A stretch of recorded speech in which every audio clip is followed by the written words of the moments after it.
Bueno, estamos en una nueva conversación que habíamos interrumpido por distintas razones con el amigo Germán Álvarez Vidal. ¿Cómo estás, Germán?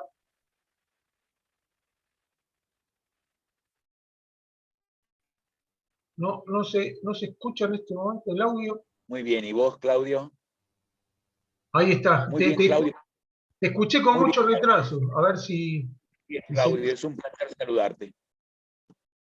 Bueno, igualmente, y hoy quedamos en hablar básicamente del tema del Fondo Monetario Internacional, el acuerdo, que creo que no se conoce a la perfección todos los pasos, pero primero te pediría una reflexión global sobre el tema. ¿Cómo no? ¿Cómo no? ¿Me escuchás Sí, perfectamente? sí, un poquito cortado, pero En- Bien, a ver ahora. bueno, procuraré hablar fuerte y claro y de manera resuelta para que quede lo substancial de nuestra conversación. Sí, sí, Se recurrió al Fondo Monetario Internacional porque Argentina, en este instante, de no haber recibido algún tipo de cooperación financiera internacional y principalmente del organismo multilateral de crédito llamado Fondo Monetario Internacional, no hubiera tenido recursos genuinos, reservas internacionales de oro y divisas genuinas o nuevos préstamos que le permitieran afrontar los vencimientos de marzo con el fondo a propósito del acuerdo Mauricio Macri, deuda que contrajo el ingeniero o el gobierno. ahí se quedó, se congeló la imagen y el audio se perdió. Llegó hasta cuando hablabas de Macri, que Macri contrajo la deuda y se paralizó. A ver ahora. No, es un tema de la conexión. A ver si puedo ver.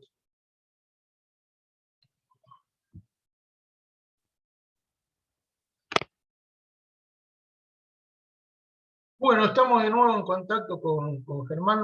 Se había quedado una cuestión técnica que escapa a nuestro dominio.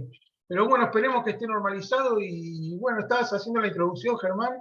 Había llegado hasta que Macri contrajo, o en su gestión se contrajo esta nueva deuda, ¿no? Pero bueno, seguí por donde habíamos dejado.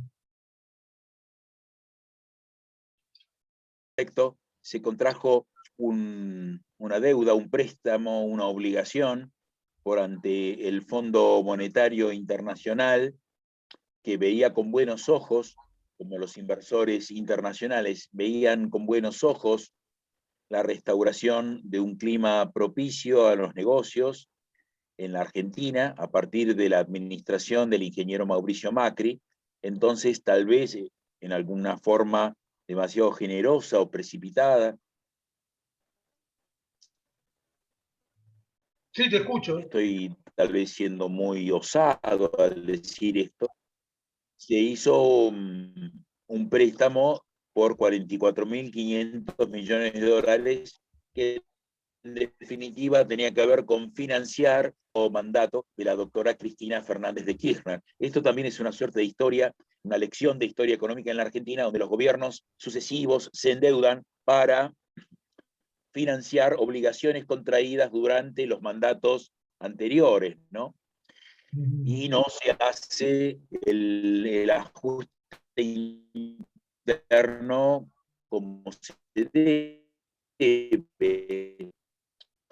No es Ahí, ahí se perdió, otra vez se congeló. restablecer.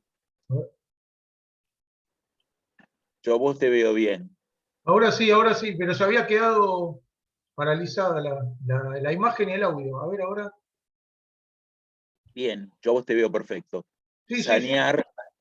Sanear a la economía argentina representa hacer una reforma del Estado en serio, muy profunda, de cirugía mayor, la reforma argentina, para que no nos convirtamos en una nación fallida o bien en un Estado fallido, requiere de una reforma fiscal muy seria.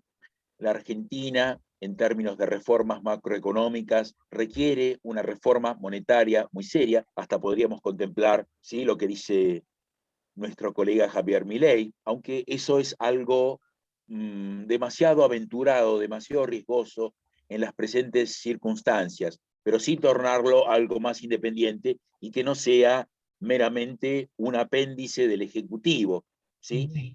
Una pregunta para el neófito, para quien no entiende tanto, digamos, de economía.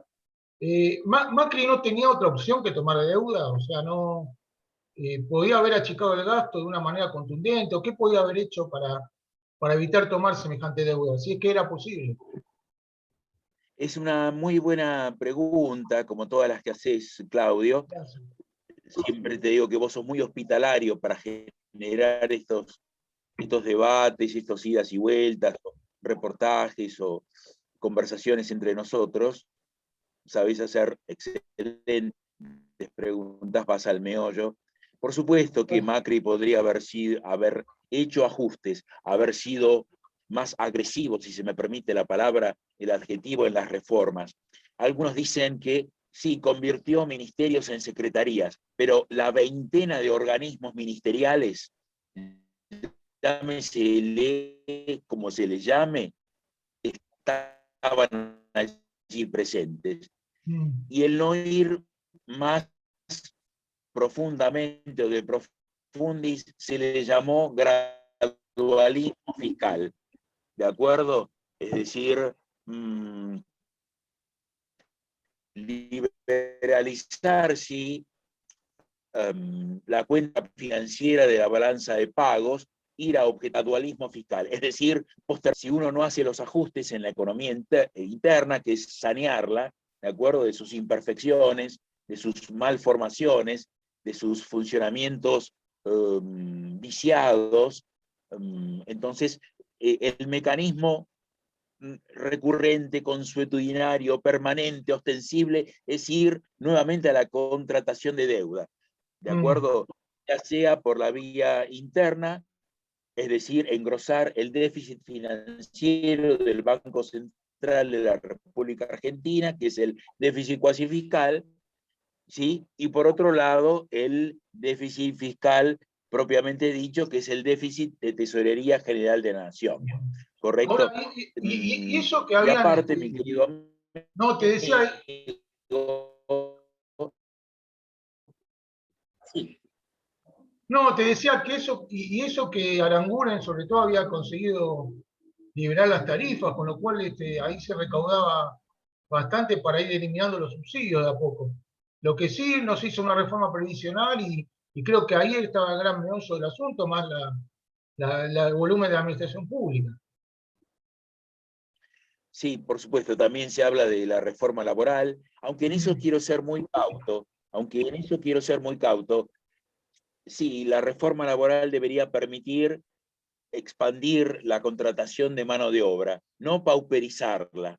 Y en este sentido yo lo veo como trabajador. Jamás he visto estos asuntos, jamás he estudiado estos asuntos, jamás los he observado o contemplado como un empresario o, digamos, por ser hijo de mi padre, que tuvo un emprendimiento de ingeniería metalmecánica como productor de válvulas de control automático para las industrias de proceso, de lo que a mí me ha tocado actuar mayormente, que es como un trabajador calificado. Entonces, la reforma laboral es necesaria, está claro que hacia los 70, permitime un pasaje, hacia los 70 esta legislación laboral era muy útil porque nuestra situación, digamos, de poder era muy débil frente, digamos, al industrial, digamos, tenías una diáspora de empresas, una densidad industrial muy considerable, y tenías sindicatos contratando de a miles. Los saltos de productividad también estaban asociados a saltos en la contratación de a miles, de a cientos de a miles de trabajadores. Ahora, cuando tenés una estructura tan debilitada, con una gran tasa de mortalidad de empresas que supera la tasa de natalidad, tienes empresas pequeñas que requieren un proceso más ágil.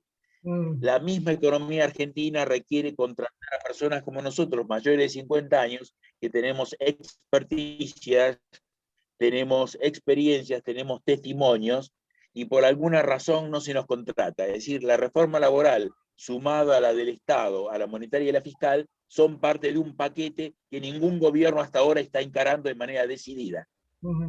Claro, costo laboral, estamos hablando de también de la facilidad para contratar gente y por otro lado también hay mucha carga impositiva, o sea, el empresario El a tema veces se asusta y prefiere no contratar a nadie o buscarle la vuelta para estar que sea lo más fácil posible de vincular la relación laboral por temor a juicio, por lo que sea, ¿no? Entonces, es un problema muy complejo, de los dos lados, ¿no? la facilidad debe ser para contratar, no facilidad para despedir. A mí Claro, me gustaría... sí, sí, sí. Lo- A mí preferiría verlo así. A mí la idea de descartar trabajadores, no, somos seres humanos, ante todo la entereza moral, pero está bien que esto no es la moneda corriente, la integridad o la entereza moral, pero para mí es una carta de presentación, ¿no? sí. Y entonces, en este Lo que sentido, pasa, los Germán, ajustes que no se hacen, ¿qué significa? Que, sí, no, te decía que en parte también la cuestión del abuso que hay con algunos juicios laborales provoca, se dice por lo menos el miedo a contratar más gente o gente por el sistema común, entonces muchas veces se recurre al trabajo en negro y a todo ese tipo de manejos que terminan perdiendo todo, pero es complejo el asunto, sí. 50% de la Mm, contratación de mano de obra es en mm, negro. sí. Este es un problema muy grave y está claro, lo que sí sería, creo que esencialmente, que se reduzca la carga fiscal para contratar trabajadores, como bajar la carga fiscal de las tarifas que pagamos. Eso sería la forma de recomponer la ecuación económico-financiera de las empresas. Si claro. las tarifas son 50% de impuestos, bajar fuertemente la carga impositiva, si vos me permitís, porque está claro que si la tarifa en promedio cuesta $84 y estamos pagando entre 18 y $24, hay un desfasaje muy importante. Pero Mm, me parece que es el Estado el que tiene que dar el primer paso de achicarse drásticamente, trágicamente. ujú. Y bueno, entonces, si te parece, sigamos con Yo la no sé cuestión si las actuales... del acuerdo del fondo. Sí. Sí, bueno, mi querido amigo, en tal sentido, yo debería decir que hubo una serie de revisiones técnicas del acuerdo con el fondo durante el gobierno de Macri, pero luego, hacia fines del 17, digamos, quedamos a la deriva, por lo tanto, en el año 2018 y en el año 2019, la economía argentina cayó más de 2%, casi 2,5% en ambos años. Y no te olvides que el ingeniero Mauricio Macri tal vez se precipitó al comienzo de su gobierno diciendo: evalúenme, júzguenme de acuerdo al valor de la tasa de pobreza hacia el fin de mi gobierno y hacia la tasa de inflación anual hacia el final o expiración de mi gobierno. En el caso de la pobreza, terminó entre un 35 y un 40%, de acuerdo a que lo midas por INDEC o al Observatorio de la Deuda Social Argentina de la UCA, y en términos de la inflación terminamos en 50% o algo más, interanual, medido promedio contra promedio o punta contra punta, sin entrar en mayores tecnicismos. Con lo cual, es decir, el gobierno terminó muy mal y el acuerdo con el fondo terminó aún peor, ¿sí? Mm, Precipitando la crisis. mm, Y el actual gobierno necesitaba un acuerdo con el fondo para afrontar los compromisos contraídos con el fondo. claro. Y, Ahora, y, sí, sí. No, se dice ya para entrar ya en el actual gobierno, como que, bueno, el presidente adujo que la primera parte tuvo muchos problemas, la primera parte del gobierno, con la cuestión de la pandemia, ¿no? ¿Hasta qué punto, o sea, cómo sería un escenario sin pandemia? ¿Cómo hubiera sido? Y cómo, es contrafáctico, pero ¿cómo lo analizarías? Y después, ¿qué pasó finalmente? Mi querido amigo, está claro que en un año con pandemia, la asistencia del gobierno hacia los sectores más vulnerables, como ha pasado en buena parte del mundo, tendría o tenía que crecer, con lo cual la deuda siempre habría de aumentar y por lo tanto su peso en el producto, a menos que las economías crecieran. Todas las economías cayeron salvo China. Lo que Mm, sí, mucha gente de manera muy razonable, constructiva, de manera generosa, ha dicho, si el promedio del mundo desarrollado cayó 3%, el promedio de los hermanos latinoamericanos, perdón, cayeron 6%. ¿Cómo es que la Argentina cayó el triple los desarrollados y más que los hermanos, que las naciones hermanas latinoamericanas, no, cayendo 9.9, es decir, casi 10? Es decir, claro. algo no se manejó bien, por decirlo de manera muy diplomática y elegante, algo no se manejó bien, y también en términos de, no tengo la estadística exacta de los miles de muertos en términos de habitantes, etcétera, etcétera, pero tampoco el manejo sanitario fue el más inspirado, por decirlo menos. Es decir, que Mm, por la parte económica o por la parte sanitaria, las cosas fueron ineficientes. Y esto debiéramos decirlo no como un ataque necesariamente hacia las investiduras de las autoridades, sino decir, como pueblo argentino hemos sufrido eso, porque lo que desearíamos nosotros, mi querido amigo, es hablar de por qué crece más la industria metalmecánica que la industria química, pero en un panorama donde estamos hablando de crecimiento. ¿Por qué crecen más las Expo a China que a Estados Unidos? Pero hablar de cosas que tengan que ver con el crecimiento económico, con la prosperidad, con el desarrollo, con una baja sustentable de la tasa de inflación, de la tasa de pobreza. En cambio, estamos discutiendo cuánto caímos o dejamos de caer. mm. ¿Se entiende el argumento? Claro, y a eso se suma la cuestión, bueno, ética de la fiesta en Olivo. Bueno, todo no viene al caso, pero también influye. Son cuestiones que influyen anímicamente, influyen en la economía, quizás indirectamente, pero que tiene su impacto, ¿no?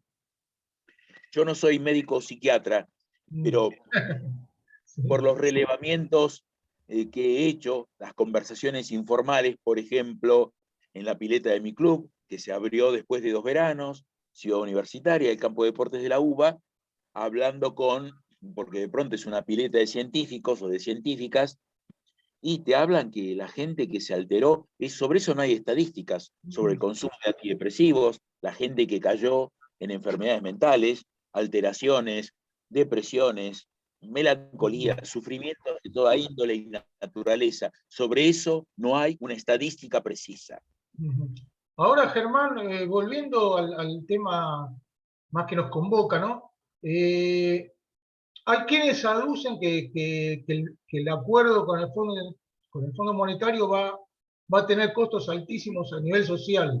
¿Cómo estás viendo eso, esa cuestión de aumento de tarifa, más que nada, y bueno, el incremento de los precios que también obedece a la inflación, pero que hay un compromiso de alguna manera con el fondo que es hacer determinados ajustes que hay que ver hasta qué punto se pueden afrontar, ¿no? Así es. Bueno, en términos de inflación, sería esperable un piso del 50%. Hace unos meses yo pronostiqué, hablemos de manera mucho más sencilla, humilde y modesta, que de acuerdo a nuestros cálculos podía situarse en el 60% anual. Hay que revisar fuertemente el supuesto del gobierno en términos de que la economía argentina va a crecer algo más del 4 en términos reales, es decir, digámoslo de manera precisa, para aquellos interesados en virtuosismos o en precisiones técnicas. Esto es el Producto Bruto interno en Ahí, términos reales, es ahí se decir, a interrumpió. precios de mercado constantes de 2004. Esta es la Ajá. diferencia. Sí. No, no, Focalizarse en sí.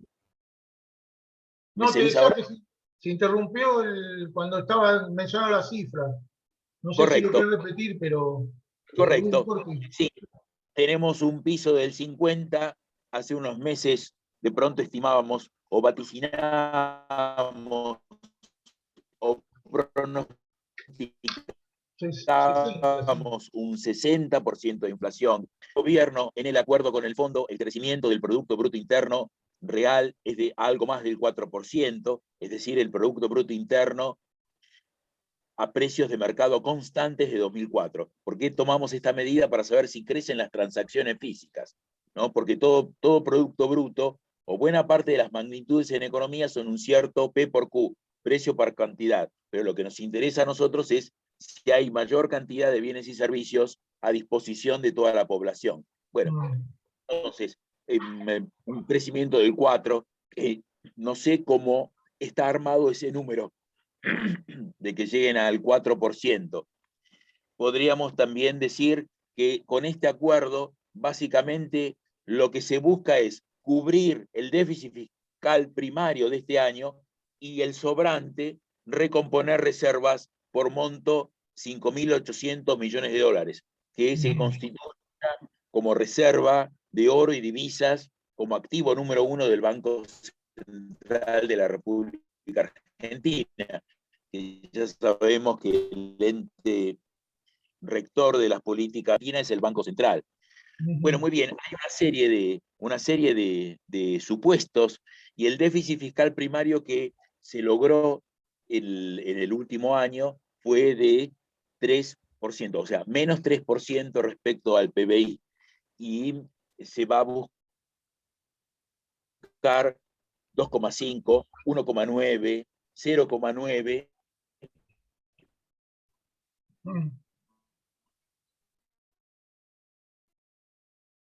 ¿Sí? Ahí, ahí se quedó otra vez. Siempre, es decir, déficit fiscal primario, ni de provincia ni de municipio. Ahora, ahí Decime, sí.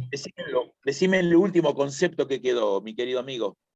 No, cuando estaba diciendo los números se interrumpió, no te quise cortar, pero Pero decime no, cuál fue el último número que no, te quedó. llegaste a hablar de un crecimiento del 4 que más o menos puede caber, y después ahí se cortó un poco cuando estabas hablando del Producto Bruto, y Bueno, perfecto, va todo nuevamente. Entonces, se pronostica un 4 en términos del acuerdo con el fondo. Sí, la economía recuperó 10,2 o 10,3%, ¿sí? El año que pasó, es decir, 2021. La economía en 2020, la economía argentina cayó 9,9. Ya no sobrepasa, ¿sí? No compensa las caídas del 18 y del 19. Eso por un lado. La meta de crecimiento de aquí al 2023, a partir del acuerdo con el fondo, son metas modestas, ¿no es así? Metas de 4, 3,5%, ¿no es así? En materia de déficit fiscal primario sobre PBI, el año pasado fue 3%, o sea, menos 3%. Una vez más, ¿qué es el déficit fiscal primario? Ingresos tributarios menos desembolsos de la Administración Central, es decir, las cuentas de Tesorería General de la Nación, sin tomar en cuenta las provincias ni los municipios. Y cuando hablo de déficit fiscal primario, no estoy tomando en cuenta los compromisos de deuda, ¿de acuerdo? Sí. Muy bien. Entonces, menos 3 fue el año pasado y ahora hay una meta de ir, se comprende, hacia 2,5, 1,9, 0,9, una gradual o algo más intensa reducción del déficit fiscal. Pero en cualquier caso, uno podría preguntarse, si uno fuera un abogado tributarista, si es concebible que las leyes de presupuesto pudieran presentarse con metas de déficit. Uno puede incurrir en déficits, esa es una vieja discusión, pero las leyes de presupuesto, ¿te acuerdas que la que se presentó en el Congreso era totalmente inconsistente? Yo no puedo presentar, o no debería presentar leyes o, digamos, proyectos de leyes de presupuesto con metas de déficit. No, yo debería pronosticarlas con metas de equilibrio y después incurrir en desvíos, no de arranque decir voy a incurrir en deudas, o sea, ya estoy endeudado y voy a seguir endeudado. Esa no es la forma. Pero bueno, más allá de esto... Sí, suele decirse que es un dibujo muchas veces el presupuesto. Sí, sí. Y en cualquier caso, esta es una pregunta que no me contestó, por ejemplo, Ricardo López Murphy, no, creo que no tuvo tiempo en una conferencia. La Mm, pregunta era relevante en el siguiente sentido. Dado que, ¿sí? Dado que el presupuesto es una ley que arman las autoridades y luego votan los congresos, ¿no? El endeudamiento lo tiene que discutir el Congreso, pero las políticas económicas son facultad exclusiva de los equipos ministeriales. En este mm. contexto, el presupuesto estaba asociado fuertemente a una negociación con el fondo, ¿sí? Todo el paquete debió haber sido rediscutido, pero bien armado, bien ensamblado en el Congreso. Claro. Por, por primera vez, discutir un acuerdo, discutir el programa y discutir el presupuesto, todo en un gran paquete en el ámbito del Congreso. Ujú. Ahora, si ponele que no se hubiera aprobado este acuerdo, como dice una parte, concretamente el cristinismo, ¿no? Y también algunos candidatos de la oposición que por otros argumentos, porque dicen que va a ser una carga impositiva muy alta, también lo votaron en contra. ¿Qué pasaría si el país cae en default? ¿Cuál es el escenario?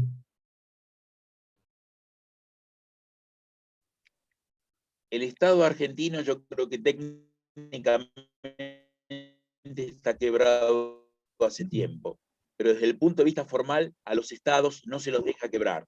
Y en cualquier caso uno podría hablar con mucha humildad, con una infinita humildad, que la presencia del Fondo Monetario Internacional, que hasta puede ser cuestionable, es rescatar gobiernos que están quebrados, cuando en Claro. realidad los gobiernos que están quebrados deberían caer por su propio peso. Lo que Ujú. sucede es que la conmoción social que se generaría sería enorme. Y los últimos en autohacerse el ajuste son los dirigentes. Ahí tenés Claro. el gran tema.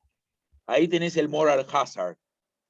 Claro, de manera que seguramente si hubiera sido decisivo el voto de López Murphy o de otros legisladores que votaron en contra, hubieran votado a favor. Lo hicieron más que nada para poner una barrera moral a que no se aumenten más impuestos. Yo creo que pasó por ahí.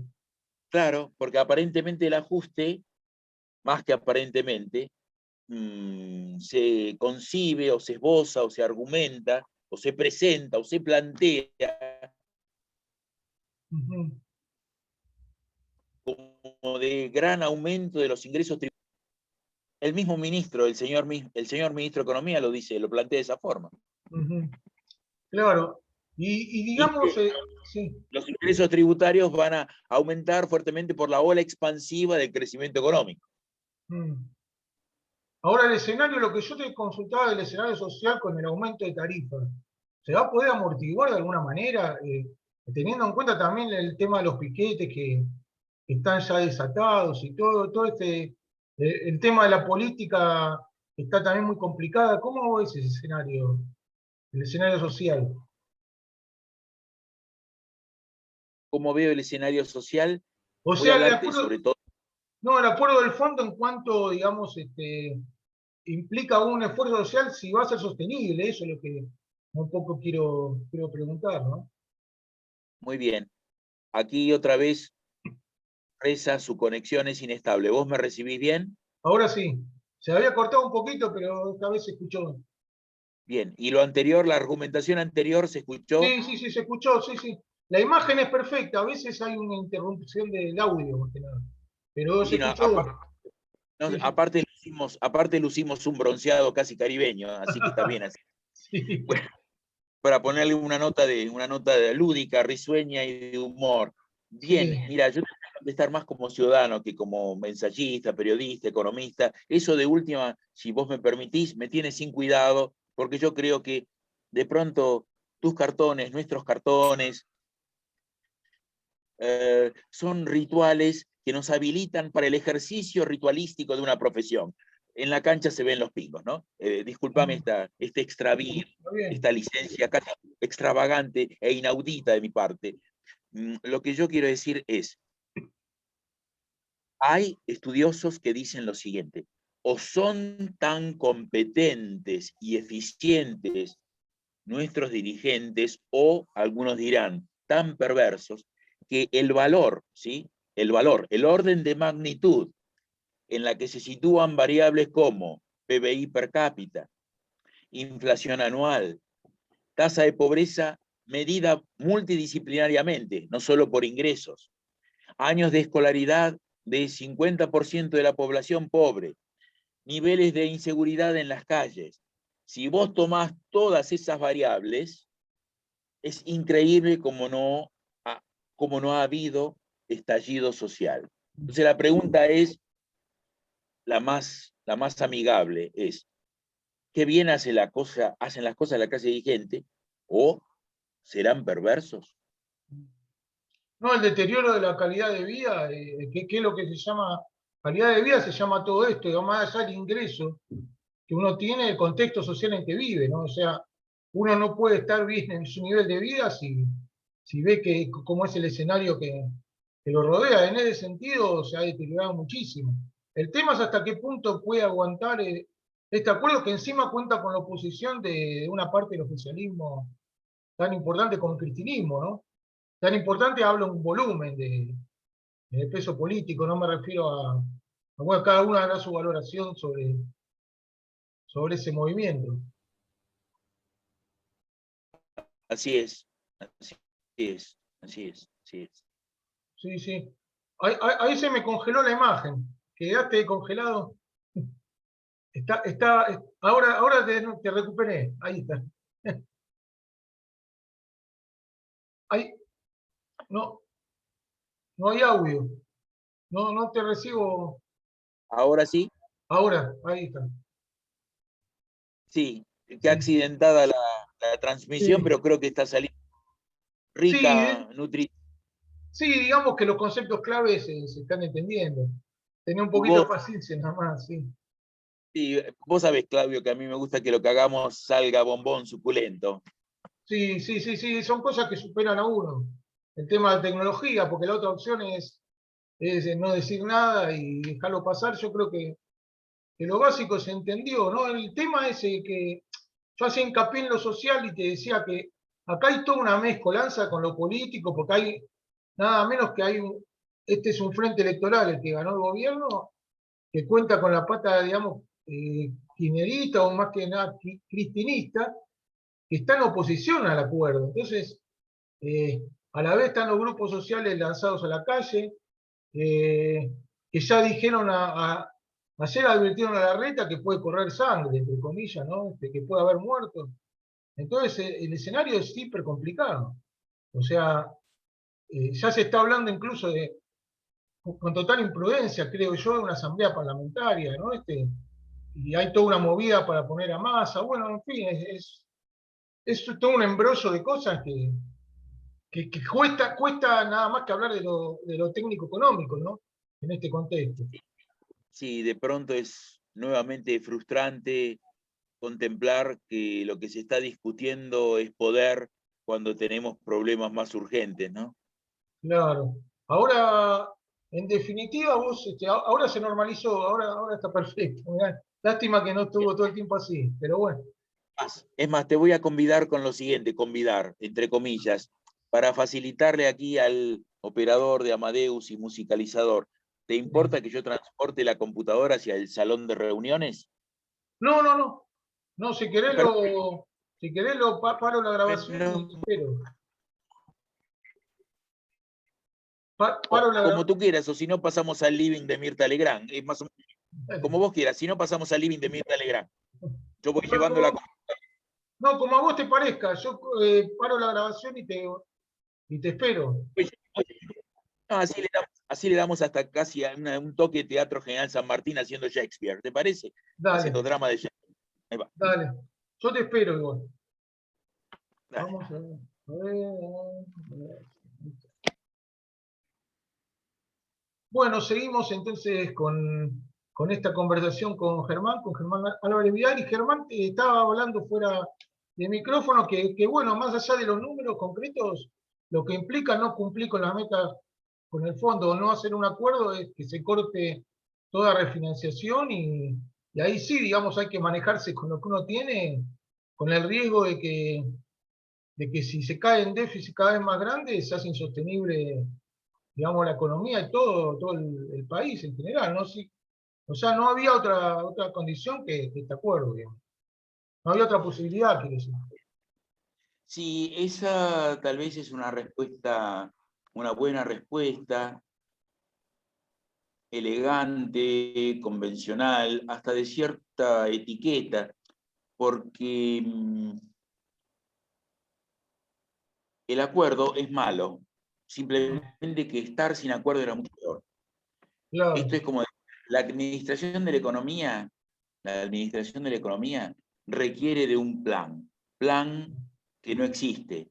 De Mm, acuerdo a nuestro colega Martín Redrado, el programa de política macroeconómica o de estabilización macroeconómica, que ni siquiera lo enuncian con este carácter rimbombante. Es un programa W, es vamos viendo. Eso no se llama un programa de políticas. Programa de políticas, si vos me permitís, o programas de estabilización macroeconómica, son aquellos programas que nos tocaban estudiar a nosotros y atacar y defender como una forma de ejercicio dialéctico y argumentando el programa de estabilización de las sucesivas devaluaciones Rolling Peg, ¿sí? Que era un plan gradual de Martínez de Oz, la tablita cambiaria, o bien estudiar el plan austral, o bien estudiar el plan de convertibilidad. No podemos decir exactamente lo mismo de, te diría, de la Baña Remeslenikov, que si bien hubo un cierto programa, básicamente eran 2 o 3 medidas y después se compuso una construcción, un armazón teórico-política. Si mm, uno quiere hablar de programas, te lo digo así dentro de la jerga, hasta dentro del argot académico. mm, Digamos, un enfoque monetario de la balanza de pagos contenido en la tablita cambiaria de Martínez de Oz, que va del 20 de diciembre del 78 hasta marzo del 81, que terminó con una mini y luego una maxi de evaluación. Eso es estudiar un programa. mm, Otro programa digno de estudio es el programa del Austral, que fue eficaz durante 7 o 9 meses y que permitió ganar una elección legislativa. Otro tema también es estudiar todas las reformas estructurales asociadas al programa de convertibilidad, que básicamente tenía que ver con instaurar una caja de conversión heterodoxa con tipo de cambio fijo. ¿No es así? Muy bien, esos eran grandes programas de estabilización. Hoy se requiere un programa, pero creo que las autoridades en cierta forma se rehúsan a hacer el gran programa que contenga las reformas de las cuales hablamos mm. hace un rato. Pero tal vez me desvíe de tu pregunta. No, porque un poco el tema es que me parece, ¿no? Yo no soy especialista en economía, me parece que tanto el plan de Martínez de Oz como el no de Machina de Zurbuy, me parece que ambos lo que pasa es que de alguna manera te ponen un corsé, que cuando se disparan las demandas salariales o no se puede cubrir los déficits, aparece el tema cambiario, se dispara y más allá de los programas no hay programa que aguante, ¿no me parece?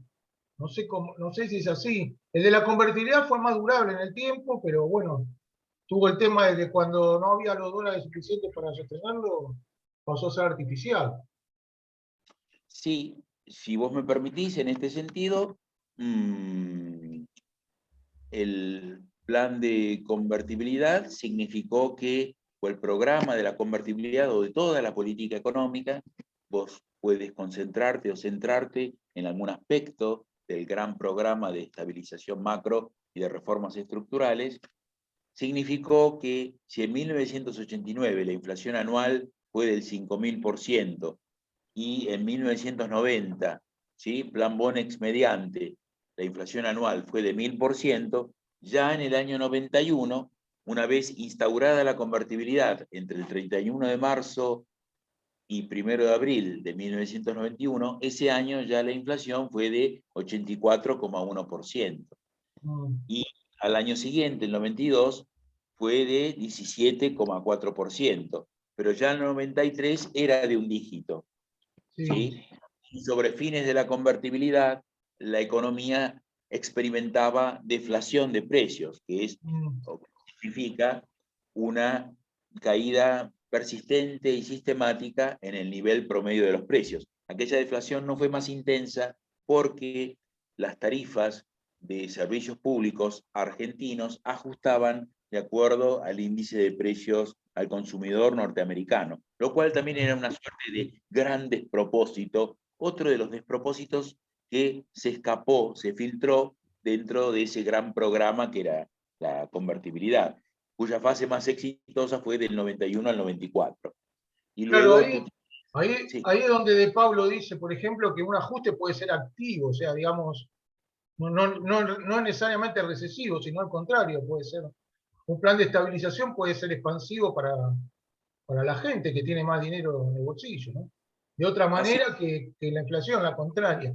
Ahora el tema es que, pero la convertibilidad no tuvo no sé cómo decirlo, como punto a favor de sostener el tema de que se privatizaron en ese momento las empresas, eso le dio muchos ingresos al Estado y después no se pudo mantener, no sé si es así, pero yo sí, en tengo cierta forma sí, en cierta cierta forma. forma En cierta forma sí, o ingresos extraordinarios al Estado, ingresos extraordinarios que ya luego, en la segunda fase expansiva de la convertibilidad, digamos, año 96, año 97, que pese a la crisis del arroz del sudeste asiático, por llamar crisis del sudeste asiático, ¿no? La crisis del arroz, ese era un nombre simpático, ¿no? Como fue la crisis del tequila por México en el año 95, Argentina todavía creció en el 97 al 7 o el 8%, pero como te digo, segunda fase expansiva de la convertibilidad, no fue tan dinámica y no hubo privatizaciones.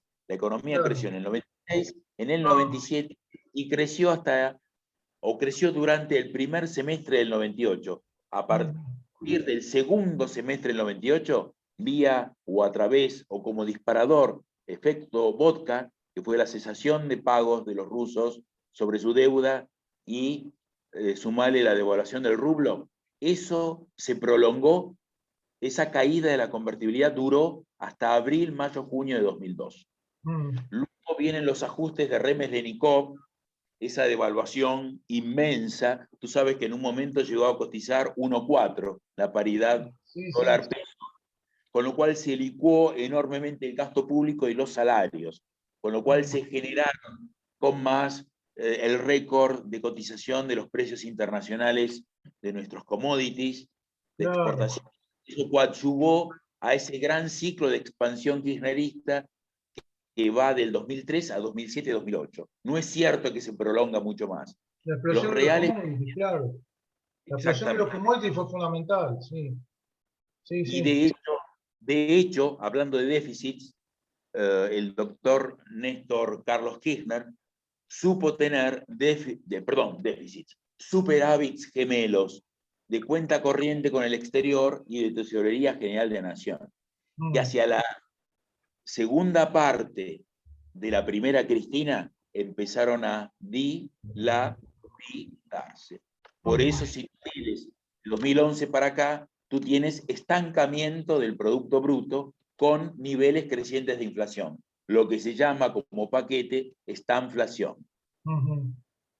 ¿Y cómo ves entonces el escenario a partir de ahora, a partir de, bueno, de todo este contexto que analizamos, político, económico, pero más que nada lo económico, teniendo en cuenta las crisis, los conflictos que hay, también hay Sí, demandas disparadas con toda legitimidad, tal vez que los trabajadores presionen por compensar la inflación, pero también eso dispara cada vez más la emisión. Entonces, ¿Cómo ves una posibilidad de solución a esto y cómo ves que va, qué crees que va a pasar y qué querrías que pase? A ver si me explico. Sí, antes solamente me quedó, mi querido amigo, decir algo para todos nosotros y para toda nuestra audiencia, que debe ser amplísima, que en el caso, por lo menos desde el punto de vista teórico y de la praxis de política económica, en la convertibilidad nosotros tuvimos un modelo de dinero pasivo y durante el kirchnerismo más próspero, con tasas de crecimiento del 7-8%, después dejaron de ser chinas porque se intervino el INDEC, con lo cual las estadísticas estaban falseadas. Pero olvídate de eso. Modelo de dinero pasivo durante la convertibilidad, modelo de dinero activo durante el mejor kirchnerismo, una vez más, 2003, hacia el 2007-2008, ya hacia el 2009 nos pegó la crisis de Lehman Brothers.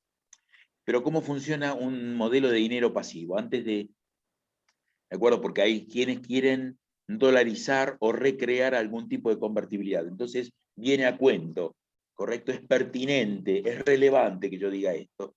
En un modelo de dinero pasivo, que estaba representado por una caja de conversión heterodoxa con tipo de cambio fijo, eso era la convertibilidad, los ingresos de dólares, ya sea por privatizaciones, inversión extranjera directa, préstamos multilaterales, capitales compensatorios especulativos, todo eso el Banco Central lo traducía, ¿sí?, hacia mayor emisión de base monetaria y crédito interno. Esto coadyuvaba a un crecimiento de la actividad económica, reducción de la pobreza, reducción de la inflación, como tú quieras verlo. ¿Es así? Esa misma caja de conversión heterodoxa con tipo de cambio fijo 1-1, si por alguna salida, en lugar de producirse ingreso de capitales, había egreso de capitales, el Banco Central, por la ley, se ataba de manos y convalidaba también las salidas. Como convalidaba las entradas, convalidaba las salidas, sin atenuar las consecuencias o repercusiones de la salida de capitales sobre nuestro Producto Bruto y sobre nuestro empleo. Es decir, se ataba las manos y convalidaba las entradas de capital para que hubiera expansión del producto y del empleo. Pero cuando el capital salía, por eso en algún momento se pensó en flexibilizar la convertibilidad y eurizarla o convertirla en una canasta de monedas que estuviera representada por las monedas con las cuales negociaba principalmente la Argentina, monedas de nuestros principales socios, ergo, dólar, euro y el real. Eso nunca llegó a perfeccionarse. Y en cualquier caso, si me permitís decirlo, porque esto estaba presente en la ley de convertibilidad, y por esta cuestión de las expectativas, en un sentido u otro, la misma ley de convertibilidad preveía que no toda la masa de pesos en circulación estuviera 100% respaldada genuinamente por reservas internacionales de oro y divisas. La calidad de cobertura podía reducirse en un 33,33%. No se hizo para darle garantía a los inversores internacionales. Claro. O sea, fíjate que el tema de los cucos de derecha, cucos de izquierda, se enuncian todo el tiempo. Sí. Pero ¿quién sale perjudicado? La ciudadanía argentina. Ahora en un modelo entonces intervenía más el Banco Central y en el otro no. Exactamente, Claro. exactamente. Uh-huh. De tal O sea, suerte de sí. sí, y vos entonces no lo ves tan asequible o tan posible lo que propone Milei, ¿no? De eliminar el Banco Central. Parece ser una utopía, entonces. Yo entiendo que por otro lado es demasiado pronto. Y creo que él que está cada vez más cerca del poder, a su modo, ¿sí? No lo va flexibilizando. La idea la va reformulando. La va Claro. reformulando. Tu pregunta anterior, para no desviarnos, es ¿cómo veía el futuro? Mm. ¿Cómo veo el futuro? O sea, claro, ¿qué habría que hacer para no desviarse del fondo y a la vez parar este clima de conflictividad, si se puede, y qué habría que hacer. O sea, ¿qué crees que va a pasar y qué tendría que pasar? O sea, Por un lado, por un lado, creo yo, tomar el toro por las astas, porque si el gobierno quiere gobernar y llegar razonablemente al 2023, que una de las mejores perspectivas, una de las mejores, es llegar con resultados mediocres en materia económica y social. O sea, ese es uno de los mejores escenarios, llegar en condiciones mediocres. Y si quiere ganar la elección a fines del 2023, tiene que asegurarse que los resultados sean mediocres, porque la otra perspectiva, muy clara e inmediata, es la del desborde, es mm, la de la pérdida de control de las variables. Y yo creo que claro, no sería bueno para nadie eso. ujú. Claro, el tema es, digamos, poder cumplir, porque antes yo te decía, quizás el Fondo Monetario, o sea, se le hace un poco la vista gorda a algunas cosas, pero ya en el grueso de las cuestiones, o sea, en la cuestión más fina, yo creo que, en la cuestión digo más de fondo, ¿no? Fina, creo que va a ser muy difícil este, cumplir. El tema es que, bueno, como siempre, después hay chivos expiatorios, como qué es el fondo, qué es o qué es la oposición, qué sé yo. Cuando en realidad lo que hace falta es cierta responsabilidad y también, bueno, dijimos 500 veces, por lo menos nosotros, yo también con el doctor Garela, el tema del ajuste de la política, ¿no? Pero no parece ser esa la salida. No, no, ellos incluso lo dicen. No, no estamos viendo eso o contemplando No, implementar esas no. políticas. Pero te lo dicen abiertamente. Y la política, sumado a los tres niveles, es 12,5% del PBI. Mirá si no hay espacio para recortar. Claro. Sí, no, hay que hacer toda una reforma. Eso que llamó reforma de segunda generación, que Menem siempre decía, la reforma de segunda generación y quedó, nadie la afrontó y como vos decís, claro, Kirchner tuvo una primera etapa de equilibrio fiscal y superávit incluso, pero digamos las De, reformas tampoco después se hicieron. de entre 4 y 4,5% del PBI. Tuvo las chances y algunos colegas nuestros dicen que dinamitó las bases del crecimiento de largo plazo. Claro. Solo hubo explosión de demanda agregada, ergo de absorción doméstica, ergo de explosión del consumo, pero dinamitó las bases de crecimiento sustentable sobre la base de la inversión.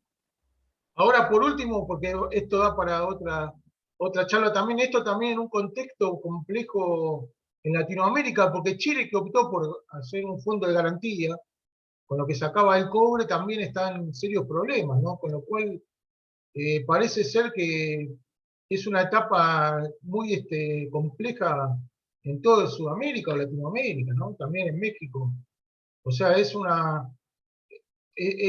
la situación con lo que tiene de nacional también está en un contexto internacional muy complicado.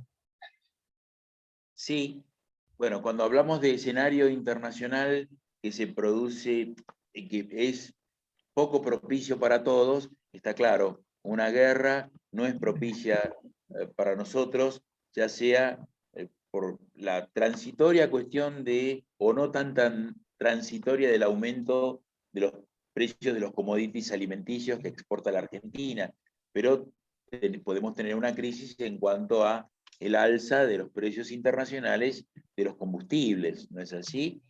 Es un Claro, tema.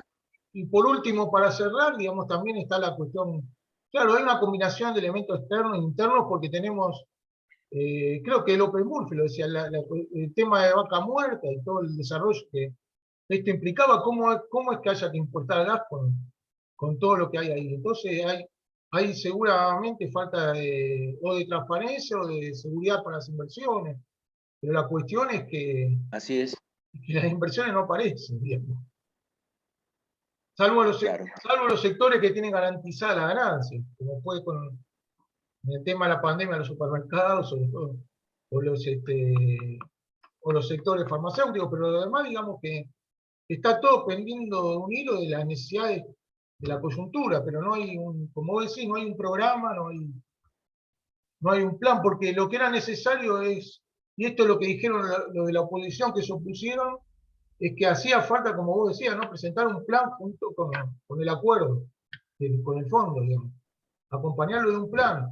El tema es que parecería ser que Guzmán no tenía plafón para presentar un plan porque iba a implicar el rechazo de kirchnerismo, que igual lo terminaron rechazando, pero bueno, veladamente pudieron lograr que se apruebe, ¿no? el acuerdo. Cierto. Y aparte, discúlpame, quiero agregar que en cuanto a un escenario internacional poco proclive o poco propicio, este está relacionado también con el escenario de aumento de tasas de los fondos de la Reserva Federal de los Estados Unidos. Primero, porque ellos tuvieron una inflación de 7,5% anual el año pasado. Y segundo, para contener eso, se eleva la tasa de interés como una medida de astringencia monetaria. Acá en la Argentina también tendría que haber alguna cuestión de ese tipo, pero más allá de eso, ante un escenario internacional conflictivo, ante la inflación norteamericana, si la Reserva Federal tiene planteado un organigrama o un cronograma de alza de tasas durante este año, los capitales especulativos proceden tal cual el flight to quality, en busca de un self-haven, es decir, que parten hacia Una donde ganancia. pagan mayor tasa. Sí, claro. Pero para ser claros, es decir, la tasa que paga la Argentina o los países emergentes, los rendimientos en dólares anuales medidos por alguna tasa interna de retorno efectiva anual, son monstruosos, son de default. Entonces, ¿qué pasa cuando se eleva la tasa en un país desarrollado? No es que esa tasa va a superar la nuestra, lo que se achica es el diferencial, y en un país desarrollado no hay riesgo de quiebra, porque los Claro. organismos son calificados triple A. Claro, más lo que se genera en el mercado interno, la imposibilidad de tener un crédito interno también, por las tasas tan elevadas, o sea, repercute en todos los sentidos, tanto en el que quiere tener un Y crédito para hacer una inversión, como quien bueno, el que especula tal vez está el tema cambiario, pero yo hablo a nivel de un crédito para vivienda o para producción, se vuelve imposible, digamos. sí, aparte permitime contarte una pequeña broma. En la misma argumentación del fondo, cuando revisan el fallido programa con Macri, cuando uno analiza la carta de intención presentada por el señor ministro Guzmán y el señor presidente del Banco Central, Miguel Pelle, por ante la señora o la directora Cristalina Georgieva, y luego analizas el proyecto de ley que fue sometido a consideración del Honorable Congreso de la Nación, sí, se acepta que la inflación es originada o es un fenómeno o una magnitud que se puede explicar por múltiples causas. Eso todo puede ser explicado por múltiples causas. Ya me voy a detener en ello. Sí, Simplemente uno debe detenerse en cuál es la variable con mayor poder explicativo. Está claro. todo multicausal. La estatura que uno logra en su vida es consecuencia de la alimentación que tuvo, de los deportes que practica, de las horas de sueño. Luego, todo es multicausal. Claro, Simplemente claro. hay que localizar la variable que tiene mayor poder explicativo y potencia predictiva, pero no quiero detenerme en Es que es eso. la maquinita, básicamente la maquinita, claro. El punto es, el FMI dice, sí, es multicausal, pero cuando comienza a sugerirte medidas son todas monetarias. Claro. Sí, aparte sabido que los demás son excusas, pero es básicamente la maquinita, digamos. Es, Sí, me parece, todo es multicausal, simplemente que algunas cosas se explican más que otras. No puede decir, la monetización del déficit fiscal, una causa. Las distorsiones en el mercado de cambios, otra causa. Los conflictos distributivos entre el capital y el trabajo, ergo precios y salarios, otra causa. Las expectativas inflacionarias adaptativas, otra causa. Bueno, pues bien, detengámonos a ver cuál es la más relevante de las explicativas. igual. Bueno, Germán, creo que hicimos un buen panorama. Da para seguirlo porque todo sigue, o sea, está en pleno desarrollo, como dicen en las noticias, ¿no? Una Tenés breaking razón, news constante. Una breaking tenés- news. Sí. Bueno, para quienes nos vean en cualquier modo, porque esto va a ser subido a la página de YouTube y a partir de ahí se va a poder ver quien quiera en cualquier fragmento de la charla. Yo después la voy a titular y, bueno, pongo el subtítulo también y bueno, queda a disposición de quien quiera verlo en cualquier momento. Si querés, para cerrar, contá algo del programa, de los programas que hoy me contabas que estuviste hablando con Santoro, ¿no? Sí, Con hoy Camilo entrevisté Santoro. Mm, al doctor Yamil Santoro, presidente de la agrupación o espacio político Republicanos Unidos, cuya figura más relevante o trascendente es el doctor Ricardo López Murphy. ujú, Bien, básicamente entrevisté a Yamil, como he entrevistado a Ricardo, como he entrevistado a Sandra Pita, como he entrevistado a Roberto García Moritán, como he entrevistado al doctor Miguel Ángel Toma y al doctor Miguel Ángel Piqueto, todos han sido muy ujú, amables, en el contexto de economía y cultura, donde yo ujú, hago un tratamiento de la economía como reina de las ciencias sociales, entonces hablo de economía como también de historia, como también de psicología, como también de antropología social, con más filosofía, literatura y música clásica de excelencia que programa nuestro operador y musicalizador. Entonces, yo también traigo aquí, involucro a directores que me hubieran dirigido en coros y hacemos crítica musical. Es una suerte de bombón casamiento, bombón asesino. Esas Entonces, conversaciones se pueden ver en la página, ¿no? De Amadeus. las conversaciones se pueden visitar, se Mm, puede encender la radio al estilo antiguo en FM 91.1 los lunes y miércoles a las 20 y los martes a las 21 horas, o seguir todas las transmisiones por streaming, ¿no es así? Que creo que es lo que está muy de moda.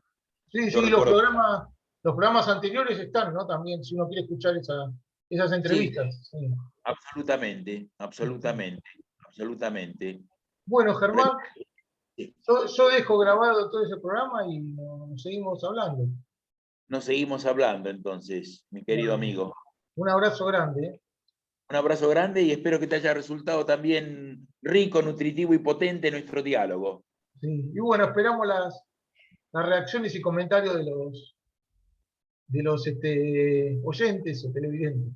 Esperemos que sean benévolos. Y si no, tenemos el cuero duro, ¿no? Seguro. Bueno, chau Un Germán, abrazo. voy grabando. Chao.